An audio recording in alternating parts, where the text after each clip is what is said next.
We hope you enjoyed this evening's presentation of Satellite Preview 85.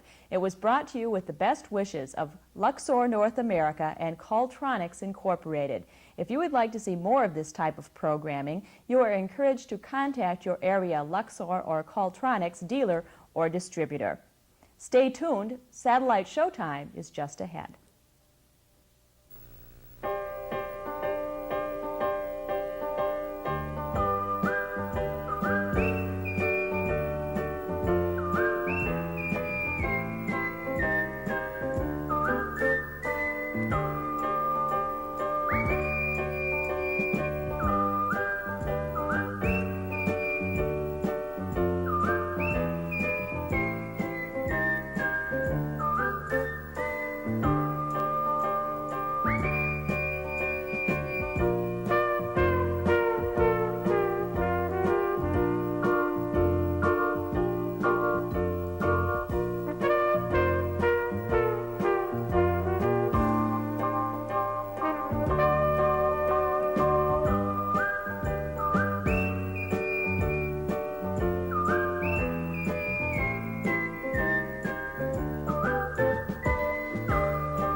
Good evening. Welcome to Satellite Showtime. I'm Pat Olson. We have some good things in store for you this evening. We'll be speaking with a former salesperson for a cable company, and he'll tell us how the media aren't being fair to the home satellite industry.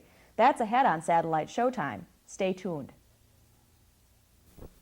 Want to know more about satellite TV? Then go to the source for product reviews and how-tos. We're on the road and out in space and sometimes in very cold places with features and technical reports. It's all in Satellite TV. That's only $19.95 for 12 big issues of STV magazine. Call now, 1-800-438-2020, and get this LCD calendar clock free with your subscription. That's 12 big issues of STV magazine and the clock for only $19.95. The number again is 1-800-438-2020. 1-800-438-2020. Call now. Welcome back. If you're wondering what's new in the areas of scrambling and zoning, here are the answers. The Federal Communications Commission this summer is expected to approve a proposed rule on zoning. That rule would preempt local zoning in cases where it is overly restrictive. SPACE, the Society for Private and Commercial Earth Stations, is pushing for passage of this rule. At a recent satellite trade show in Denver, SatExpo 85, an attorney for SPACE explained further what this zoning rule would do. The proposal as it stands now would preempt those ordinances which discriminate against home satellite antennas unless they were based on clearly articulated health, safety, or aesthetic concerns that were otherwise legitimate for the community to adopt, and the ordinance was no more restrictive than is necessary to accomplish that objective. Other ordinances would be preempted. And what this does, as a practical matter, I think it gives a lot of guidance to communities who are looking for some federal guidance on dish antennas and how the technology works. And it also gives the satellite dealer or satellite earth station owner a hook to hang his coat on if he has to make a legal challenge against an unreasonable ordinance. Basically, it tries to balance the interests of the community in pursuing health and safety objectives with the interest of the individual in his First Amendment rights to access diverse sources of information and entertainment. For those of you who don't know exactly what the Federal Communications Commission does, here's Fred Finn again with the answer. Well, they're a creature really of the Congress through the 1934 Telecommunications Act, and they have the responsibility of fostering interstate communications to the maximum extent possible and ensuring that all folks in the U.S., both those in the urban areas and those in the rural areas, have access to diverse sources of information and ideas, and they try to set the ground rules for that. They're not involved in the as a zoning board in local communities, nor does their proposal get them involved in that. How difficult does Finn believe it will be to resolve the issue of zoning? Well, I think it's one that will be resolved over time by a recognition that the technology is here to stay, by the proposed FCC action, and over time I think the dishes may change a little bit in size and shape, and that will help too. SPACE says it is learning of more inaccurate statements in newspapers across the country. Those misstatements are by cable operators about the home satellite TV industry. I have someone on the phone right now who will give us an example of these inaccurate reports about satellite TV. Leon Tate is a salesperson for a home TVRO dealership in Phoenix, Arizona. He's also a former salesperson for a cable company, so he knows where both industries are coming from. Hello, Leo, are you there? Yes, Pat, how are you? Fine, how are you, Leo? Great. I just wanted to ask you, can you give me any examples about how the media, especially newspapers, are not being fair to the home satellite industry? Okay, I can speak for the Phoenix area where I live. There have been articles from time to time in the Arizona Republic, which is the major morning daily here. And in general, they have been consistently unfair to us in their coverage of our industry. An example is an article that I recall that ran about a year ago. It was an article about piracy within the cable industry itself. People that were illegally tapping into the cable or possibly illegally altering their boxes to get premium channels. That's what the gist of the article was, but the headline, well, there was a big picture of a satellite dish in the article, and the headline said, is this piracy or worse than effect? So if you glanced at the article, it looked as if it was an article about, suggested that satellite dishes was piracy, but there was nothing in the article that really said that. Another case was a local lawyer writes a Wednesday column about this time last year. A similar kind of an article. He went to great lengths to talk about piracy within the cable business. He made some statements that were not necessarily critical of satellite TV, but they were buried in the article, and they were phrased in such a way that to the casual reader, one might guess that you might be breaking some law by owning a satellite dish. That's just kind of typical. Thank you so much for your call from Phoenix. We at Satellite Showtime have decided to try something new. It is called the Question of the Week. We want you to call us and give us your opinion on this question.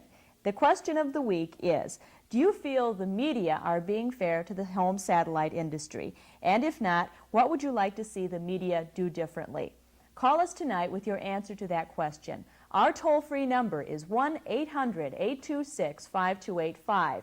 And if that line is busy, we have two other numbers. They are 608-647-4246 and 608-647-8902. Now, here's an update on scrambling. No hearings have been scheduled yet for two bills before a U.S. House of Representatives subcommittee. And the sponsors of those bills continue to look for more co-sponsors for them. Those bills are H.R. 1769 and H.R. 1840. H.R. 1769 calls for a 2-year moratorium on scrambling, and H.R. 1840 calls for a fair marketing plan for scrambled programming. On this program, we have told you about the importance of writing to your congressman about these bills. Last week, Chuck Hewitt of Space was on our show talking about this. We believe his message is important enough to repeat tonight. I know Space is encouraging people to write to their congressman, but I'm going to play the devil's advocate for a minute and say, why should they write to their congressman? Are they really going to make that much difference? Absolutely. I can tell you that. You can put a lot of money into Washington, D.C., and your lobbyists can do a lot for you, but when it gets down to the bottom line, it's who writes their congressman, who contacts them. We had our dealer board in a few months ago who went and visited several congressmen, and I would say that probably had the greatest amount of impact of anything we've done to date. Individual visits would be number one. A personal handwritten letter has tremendous impact. If one congressman gets 10 handwritten letters on the same subject, he takes note. It has a tremendous impact. It has more impact than 1,000 form letters or even 10,000 form postcards. So the individual home owner and the dealer and his employees and his relatives and everyone should write their congressman, because more than ever we have to fight harder, because it's a harder battle now with the access question now no longer being a major concern. It's a harder problem to deal with the issue of distribution and reasonable fee. We'll hear more from Mr. Hewitt later in our program. Satellite Showtime will continue right after this.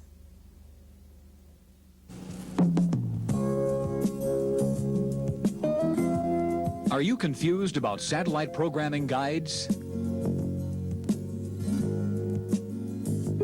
Are you tired of monthly inaccurate guides that are big and bulky and about as much fun to use as a city phone book?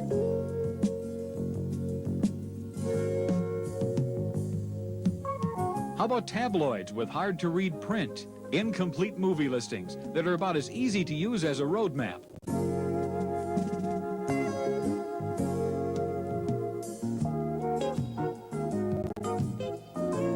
Or newspaper guides with confusing grids that fall apart in your hands?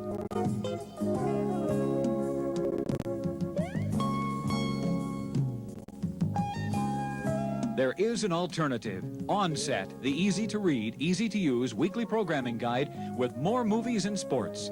Best of all, Onset is only $39. That's right, 52 issues for only $39. But don't take our word for it. We'll send you a free copy of Onset, and you can judge for yourself. And if you're a dealer, ask about our dealer program. Make your customers happy and make money. Call Onset now. Toll free 1-800-438-2020 or write Onset, Box 2347, Shelby, North Carolina 28150. Onset, you've seen the rest. Now try the best. At the recent SAT Expo 85 in Denver, I had a chance to speak with a true pioneer in the satellite industry. He's Taylor Howard, chairman of the Space Board of Directors and also founder of Chaparral Communications. He's a man who can speak about practically anything in the satellite industry, and we did speak about a lot of different things in Denver. For those who may not know, and it's doubtful that people don't know what your company does, could you tell them what Chaparral does? Well, we actually started out as an antenna company, and we very quickly discovered that antennas are just too big to ship around, so we looked for another product. Actually, I'd made a feed horn that turned out to be a very good one for this little antenna that we were building. And we're a feed horn company. We build feed horns for satellite receiving antennas. They're probably used in 75% of the installations around the world now. And we've just introduced a line of low noise feed horns, which is a low noise amplifier built into the feed horn, and a new receiver. So we're living up to our name of Chaparral Communications, and we're building everything but the dish. What do you see for the future of Chaparral? Well, I see it tied directly to this industry. We view this industry as a consumer industry, as home products. We see very large volume in satellite receiving systems. We see them, at least my vision of it is that we'll see satellite receiving systems in at least half the homes in this country by the turn of the century. So it's a very rapidly growing thing, and we hope to be part of that. Besides being one of the founding fathers of the Chaparral Corporation, you're also a founding father of SPACE, the Society for Private and Commercial Earth Stations, correct? Right. What big issues, I know we've talked about zoning and scrambling, but what are people coming to you with in questions about the satellite industry? Well, we started SPACE 5 years ago in San Jose at one of the trade shows. And our goal then, it was both positive and negative. It was negative in that we wanted to head off some legislation that was coming out that was going to be an absolute disaster. It would have made it illegal for you to have a dish at home. The very positive aspects of it, though, that we wanted to encourage people to have these systems and to pay for them, to pay for satellite programming, to deal with the programmers. It's taken us 5 years, and as you know, just recently Home Box Office announced they're going to deal with the home viewer. You'll be able to buy programming from HBO directly from them. Now, that's been a major battle for us all this time, and we're really happy that finally the threat of scrambling as a shadow over the industry is gone. And you'll be able to get all the programming you need, more than you want, probably.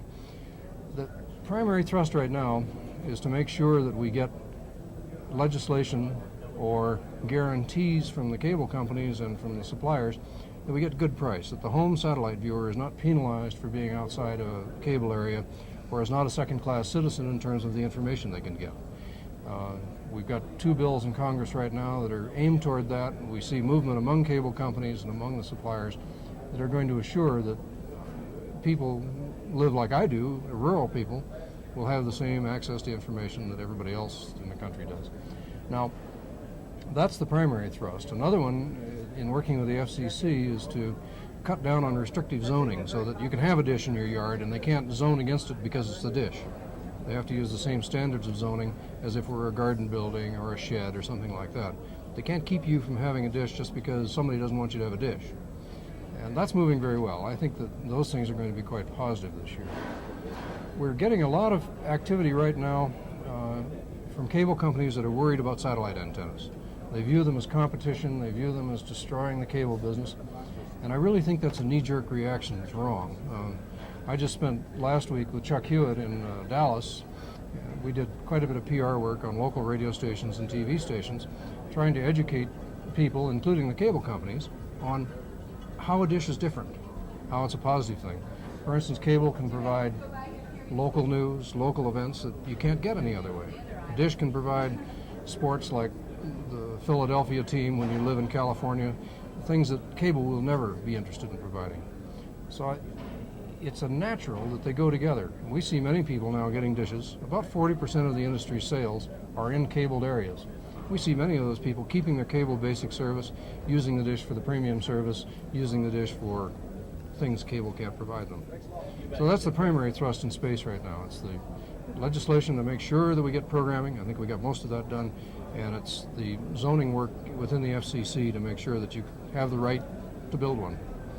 Going back to HBO has a plan that dish owners would buy a decoder and then pay a monthly fee to HBO of $12.95 and $19.95 for HBO and another feed. Specifically about that plan, what are your feelings? Well, to me it's the first crack in the system, because HBO has said to me in talks for the past 5 years that they would never be a retailer. They would always sell wholesale. They would only sell to cable companies. That's over. HBO has decided to become a retailer. That's very positive. There are 2 things in it that are really negative. The price is too high. I mean, clearly too high. It's above the price that you have to pay as a cable subscriber. I think HBO is trying to be cable friendly. They're really worried about their cable business. They want to protect that.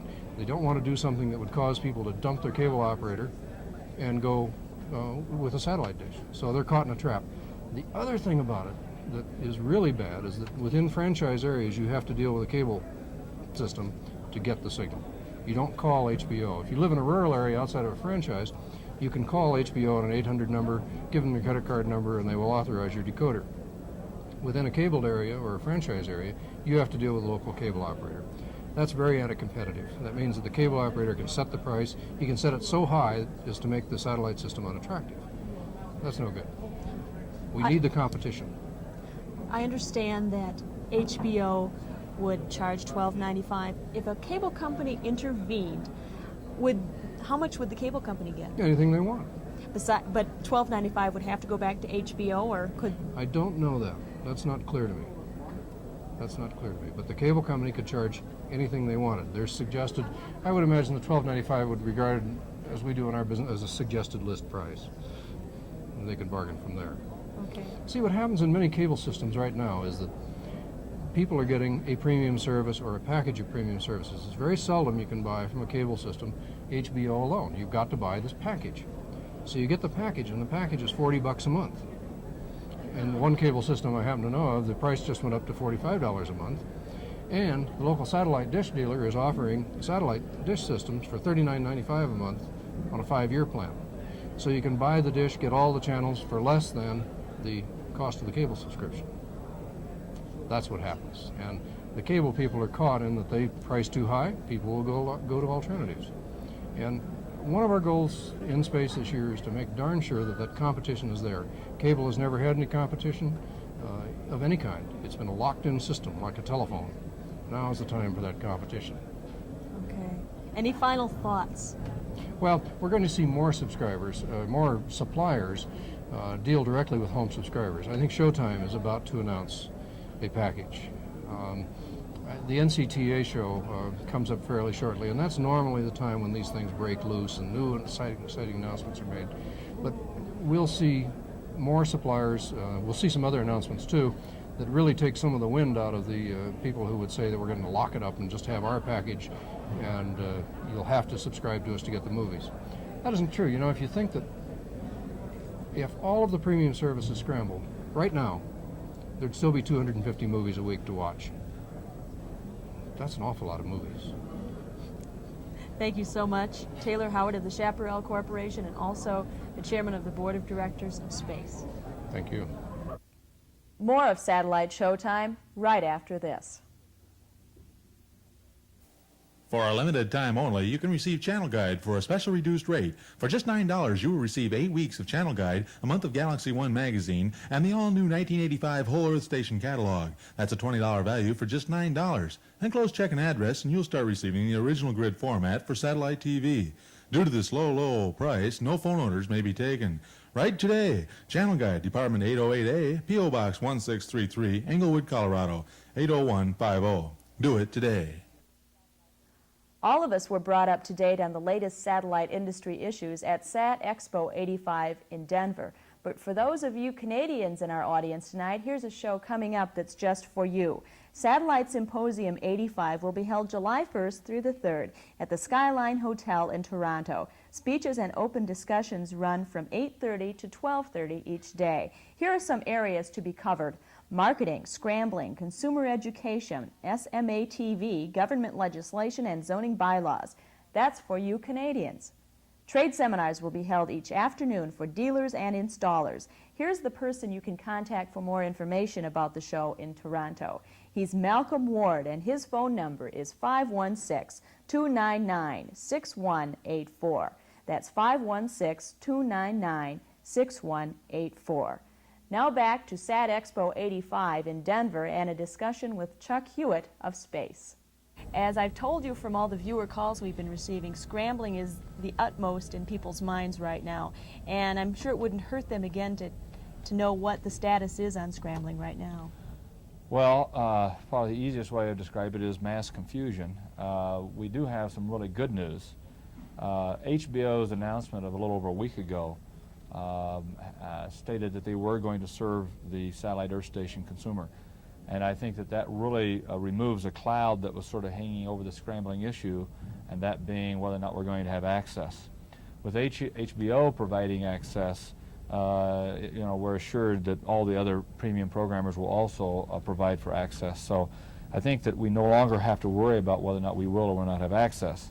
Unfortunately, that's not the whole picture, though, because there is a confusion as to how it will be distributed and what a fee is going to be. The Presently, the distribution mechanism that HBO has set up is very monopolistic. It's through the cable operators and cable franchise areas, and outside the franchise areas it's by an 800 number. And the price outside the cable areas is $12.95 for HBO, $12.95 for Cinemax, and $19.95 for both. And that price is really a major problem, because it's basically a big windfall profit for HBO and cable operators if they charge that price.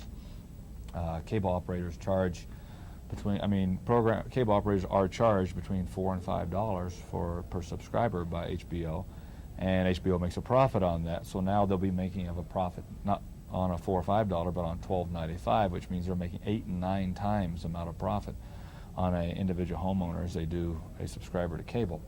Also, we have the differential between the fact that a subscriber to cable has no capital investment, and part of his fee has to go towards paying for that to the cable operator. Well, there is no, the capital investment is on part of the homeowner. So we have central problems with the pricing.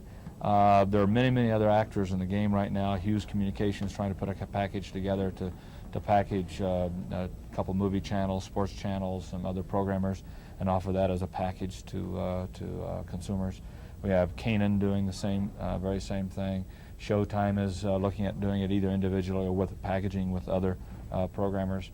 We have a group called Viewer One, which is part of the industry, our own industry, that's trying to pull together some sort of package. So there's a lot of players in the game right now, so it's very confusing, and you have to be very careful to really kind of keep your finger on top of it to make sure that you do know what's going on.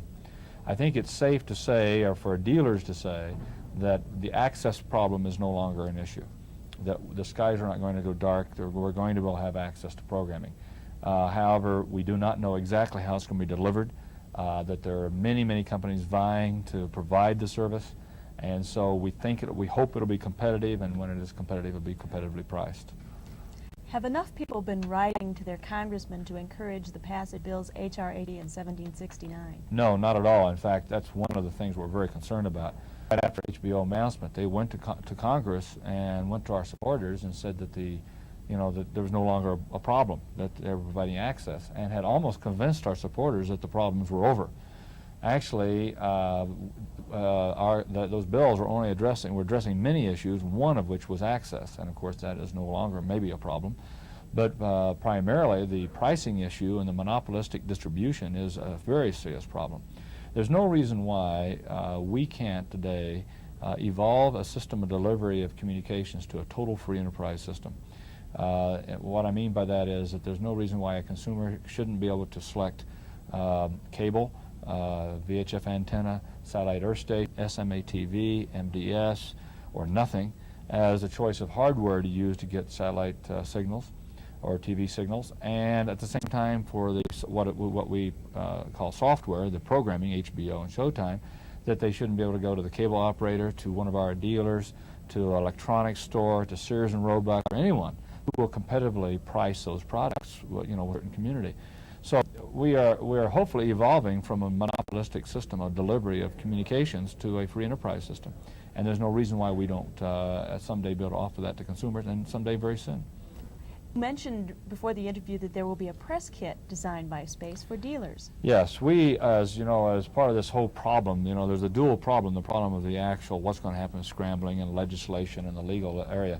Then there's the outside problem of negative PR that has been going on across the country, and in certain cases, companies have taken out major advertisement and saying the skies are going dark and warning people about scrambling. So we've started a major public relations campaign, and as part of that campaign, we will go in certain areas and blitz press. We've done it in Arkansas, and we just came back from Dallas, Texas. And what we do is we go in for 2 days, we do all the press media that we can do, both the print media and the video. And in fact, there we had 8 print media interviews and 3 television interviews. And then we try to pull the distributors and dealer together and try to encourage them to start doing things cooperatively, especially co-op advertising, and try to get them to understand where we stand on scrambling. And to ensure that they have the proper facts. In researching the area, we have found that some of the problem is that our dealers aren't as prepared as we'd like for them to be in knowing what's going on. And so as part of that, we're putting together a dealer press kit. And in that kit will be suggestions on how to deal with the local press, suggestions on what to do in certain circumstances, and we will take an article or we'll take an advertisement and we will go step by step on a way in which you can deal with that kind of advertisement or that kind of program. We hope to have fact sheets in there showing you know, what's available if you don't have the premium programmers and networks, what things are up there to better promote, you know, the vast amount of programming that's up there without the premium programmers. We hope to pull together a better set of facts and make sure that the dealer understands we are available for press interviews from local press. And we're also available to help them to make sure they understand the facts properly. We want to make sure that we represent the facts accurately because we're on the right side. I mean, that's the nice thing about our industry. I mean, we're for free enterprise. We're for making sure that every consumer has access to all programming. We're for reasonable fees and reasonable costs. I mean, that's the right side to be on. So we want to make sure our facts are right because we don't want to be bad guys because we misstate our facts. Because if our facts are right, we're on the right side. So we want to make sure that all of our dealers understand that. And they understand things like scrambling. You know, scrambling is here. Scrambling is going to stay. It's going to be, it has to protect the premium programmers have to protect their signal. And it's the only way they can do it. And all we're saying is that let's limit it to those who have to protect their signals, and let's ensure that there's reasonable fees and open distribution. I realize that there is a need for a press kit because recently I spoke with someone who said, I'm not going to buy a satellite dish because I found out all the stations are going to be scrambled. There's a terrible misconception, and that's part of that whole major PR effort that we have a big job in front of us. Because for some reason the consumer thinks, well, if you don't get HBO and Showtime, you don't get movies. And for some reason they think, well, they hear while the scrambling's coming, that they think that, you know, they don't know what's, first of all, they know, most consumers don't really understand it. They don't know the vast amount of programming that's available, and they don't know the relationship between those who will scramble and those who will not scramble. So we have a big job in front of us to get those messages out, and it takes all of us. It takes every dealer, every distributor, every manufacturer to do it. And maybe by the next time we talk, there will be some progress made in this area. I hope so. Thanks a lot, Chuck Hewitt of Space. Thank you, Pat. Coming up, the Calltronics video newsletter with Joe Kelch. Welcome to the world of satellite TV opportunities, the magazine that brings you inside information on successful marketing and sales techniques, details the latest in new technology, and lets you see how other dealers increase their sales and profits. Satellite TV Opportunities magazine is the marketing techniques magazine for satellite TV dealers. Our single purpose is to help dealers increase their sales and their profits through improved marketing techniques. Satellite TV Opportunities offers insight into the latest trends in marketing, profiles thriving businesses, and surveys what TVRO buyers are really after. Subscribe today by calling 1-800-922-2812. For $25, you get a full year's subscription to Satellite TV Opportunities, a magazine full of new ideas that will help your business thrive. 1-800-922-2812. Call today. MasterCard and Visa accepted.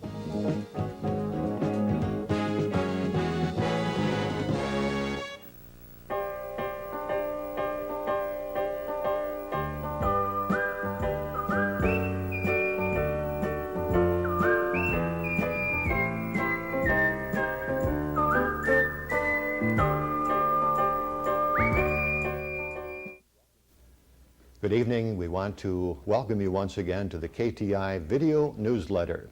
First of all, we want to preface the evening's program with a thank you once again, sincere thank you for the response to our viewers survey, especially those of you who had things to say about the Calltronics products, the SS line of stainless steel, and of course the Trans 10 mesh antenna.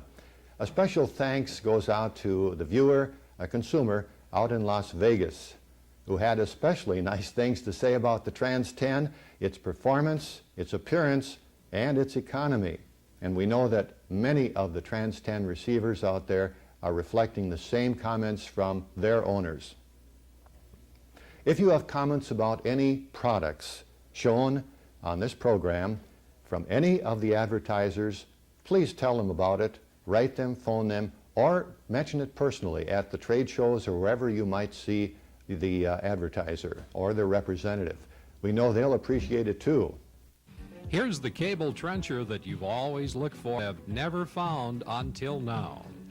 The little dropper has durability, quickness, maneuverability, and economy all rolled up in its compact three-wheel body. How does it rate with the competition? Let's watch. The little dropper starts out against a trencher that costs twice as much, but delivers only a fraction of the dropper's capabilities. Note the cleanness of the operation, its maneuverability, almost effortless. It weaves around obstacles with a nimbleness that makes the competition look like it's hibernating. Mission accomplished. The little dropper heads for a new site while the competition is still slugging it out. The little dropper handles 90% of all your trenching work. It saves time because you can drive it from site to site. It's rugged, dependable, and simple to operate. The little dropper has an extra heavy-duty clutch and a rear-end differential. Flotation-type tires are easy on the lawn, and it can be unhooked for other uses such as pulling a trailer. Looks great, drives great, and works great. And best of all, it costs less than you'd ever believe. Its base price at under $4,000. That's right, under $4,000 for the little dropper. The incomparable Trans 10 antenna with a limited 5-year warranty, the ideal antenna for your home. State-of-the-art quality and performance with a price that makes it affordable for everyone. That's the reason the new Trans 10 antenna is the most sought-after dish on the market. Space-age technology coupled with manufacturing know-how assures uniformity of quality throughout every facet of the fabricating process. The trans, which stands for transparent, is exactly that, aesthetically eye-appealing. The Trans 10 blends so well with its surroundings, you'll hardly know it's there. The reality of its presence is the quality satellite pictures that you'll be receiving with your own Trans 10 antenna by Caltronics. Test results conducted by McDonnell Douglas Corporation state this: the Trans 10 will work with the FCC proposed 2-degree spacing. The performance of this antenna is equal to or better than that of other antennas of similar size and construction. Now let's look more closely at the Trans 10. The extra strength hub is parabolically formed to maximize signal strength. The hub is engineered of 3/16-inch prime steel and measures a solid 14.5 inches in diameter. The ribs are made of superior strength tubular 16-gauge steel encased in polytrans vinyl, especially formulated for the satellite industry. The end result? Solid strength, at the same time minimizing the size of the ribbing. This avoids the bulky appearance of so many other mesh antennas. The polytrans vinyl ribs of the Trans 10, in another innovative feature, have full half-inch unobstructed mesh retaining channels. The mesh panels slide smoothly into place, simply and surely, making for fast assembly time and snug positioning. Another bonus, better retention of panels in high wind areas and maximum reflector signal with no gaps in the reflective area. It's a distinct advantage over other mesh designs. High gain means better performance. The Trans 10 has an outer rim of rigid extruded aluminum anchored securely to the ribs and the center hub to form a solid framework for the panels. The mesh panels are of expanded flattened aluminum with a 1.040 thickness and a 0.045 strand width. The mesh and all exposed frame parts have a baked acrylic thermoset finish. All antenna hardware is plated for weather protection. The Trans 10 with its 10-foot diameter is designed for maximum gain, a focal length of 44 3/4 inches, an FD ratio of 0.385. The Trans 10 is UPS shippable anywhere in the United States with a shipping weight of 190 pounds. Without a doubt, the Trans 10 by Caltronics is the front runner in the industry, the ultimate mesh antenna design because of its quality, performance, and eye appeal.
In addition to the Trans 10 distributors that you saw on the screen, we have one more to add to that list, National CompuSat of Prairie View, Kansas. National CompuSat Prairie View, Kansas, and their number is listed on the screen. Well, the Coltronics serial number contest is rolling along for another week. We have a new winner. Latest number winning is 3762. 3762. Check your Coltronics system mount. The serial number is on the decal on that mount. So if you find number 3762, that's 3762 on your system, copy the words from the decal plus the winning number and send it, along with your name and address, to serial number in care of Coltronics, Route 2, Richland Center, Wisconsin, 53581. And that winning windbreaker will be on its way. Well, as I mentioned earlier, the viewer survey did point out one thing emphatically, and that is people want to have more technical subject matter on certain parts of the show, and we're going to follow through on that again this week with Dale Davenport, the Text Corner, and he's talking about down converters. Hello, this is Dale again in the Tech Corner, and today I'm going to go over a down converter. Now I have here a Luxor down converter, and in order to really know what a down converter problem is going to look like in the field, you need to understand just what the down converter does. The purpose of the down converter is to down convert your channels to the 70 megahertz level. This is accomplished by mixing your baseband signal coming in from the LNA, which is at the 3.7 to 4.2 gigahertz range, with another frequency that is generated inside the down converter by a voltage controlled oscillator. The output frequency of this voltage controlled oscillator is controlled by the tuning voltage sent up the RF line from the receiver to the down converter. Now inside, these two frequencies are mixed, and it just so happens that the output of the oscillator is 70 megahertz away from the incoming channel frequency. And at the output of the mixer, after mixing these two signals, you will receive four other signals, the two original frequencies, the sum, and the difference of these two frequencies. So at the output of the mixer, we have a tune filter, which is tuned to 70 megahertz, or the difference between the two signals being mixed. This 70 megahertz has the audio and video information of each channel that it's down converting. Now the 70 megahertz is then amplified and sent onto the receiver, where the receiver strips the audio and video information off. Now there are three requirements that a down converter has to have before it's going to operate properly. These are the incoming baseband from the LNA, the tuning voltage from the receiver, and the B+ voltage from the receiver. Now the B plus voltage for a Luxor system is 18 volts. This varies anywhere from 15 to 20 volts with different brands. Now the B plus voltage is applied to the down converter. It's used by the down converter to power up the electronics inside, and it's also passed on to the LNA via the 213 conductor so that the LNA will have power to run by. The tuning voltage comes in here. The tuning voltage varies as you tune through the channels and controls the output frequency of the voltage controlled oscillator inside your down converter. At this point we'll go to the down converter and we'll do some of the actual checking for these voltages.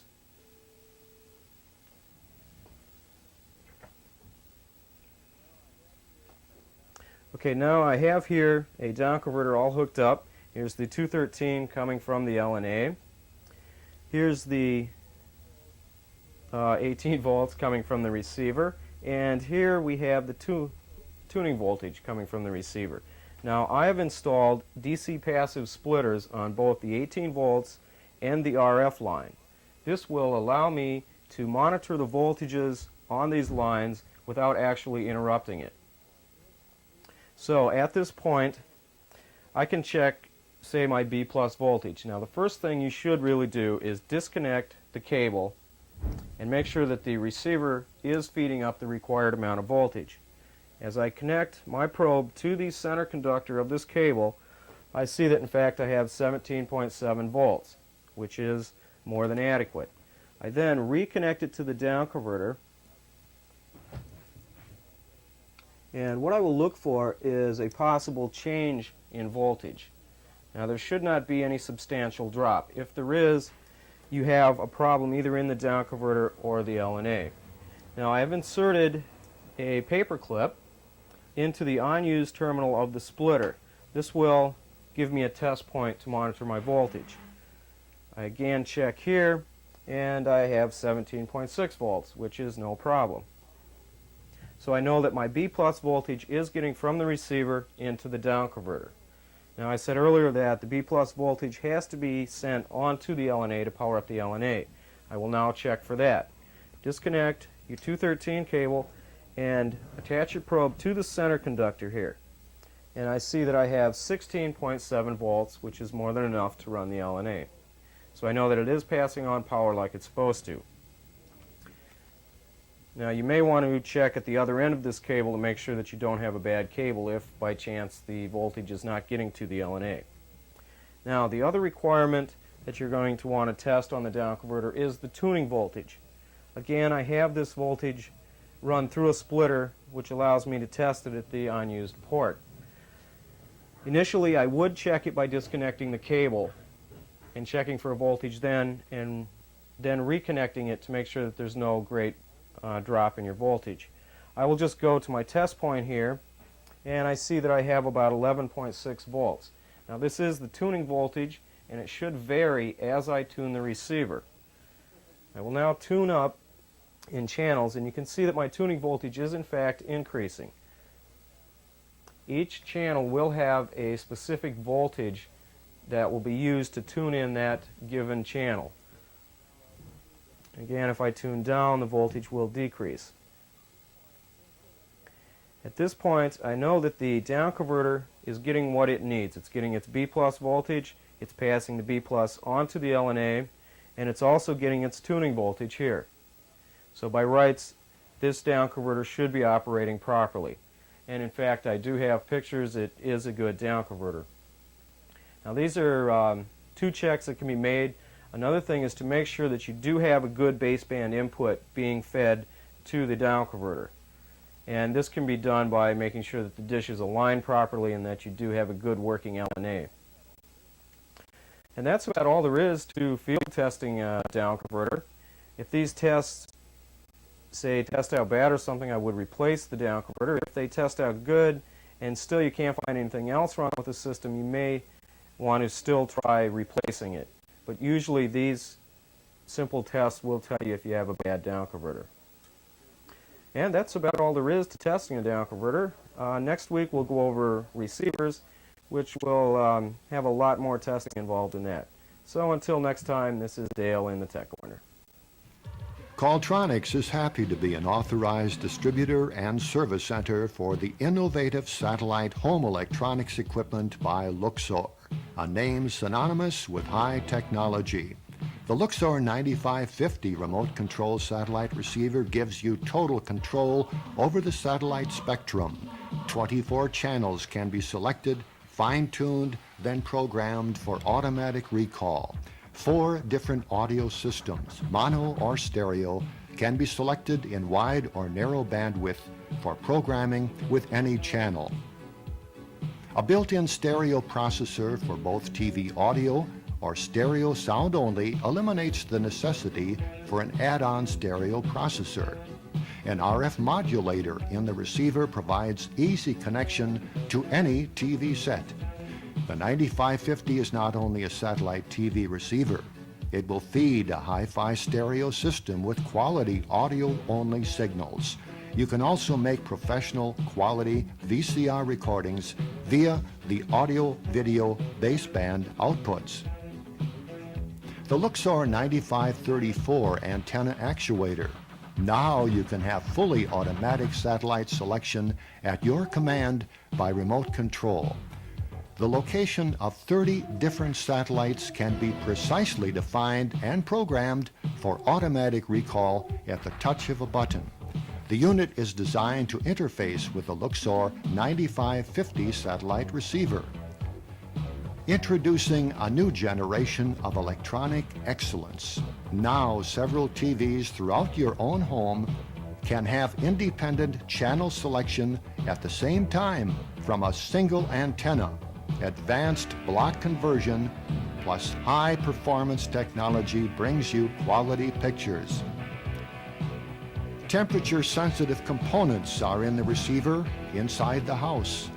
A built-in stereo processor for both TV audio and stereo sound only eliminates the necessity for an external add-on stereo processor. The Scantic is packed with state-of-the-art features designed and built to the most exact in European standards, created to expand your video and audio universe into crystal clear reception and virtually unlimited viewing selection. Easy channel selection, 24 programmable channels received through simple digital push-button control. Choose even or odd channels, step up or down at the touch of a button. Precise fine-tuning for each of 24 channels is automatic and programmable. You can also make your own fine-tuning adjustments with a fingertip touch. Feature for feature, Scantic delivers the most versatility and higher quality performance automatically for less. Well, that's it for this evening's edition of the video newsletter brought to you by Qualtronics. We'll be seeing you next week at the same time, same station. Here on the screen are our numbers for Satellite Showtime. Please keep calling us with your answers to our question of the week. That question is, do you feel the media are being fair to the satellite industry? And if not, what would you like to see the media do differently? Please call us tonight with your answers to that question. That's all for this week's Satellite Showtime. Please join us again next week, same time, same channel. We'll bring you the latest from the 1985 Summer Consumer Electronics Show in Chicago, at which the satellite industry is playing a bigger role than ever. Until then, good night.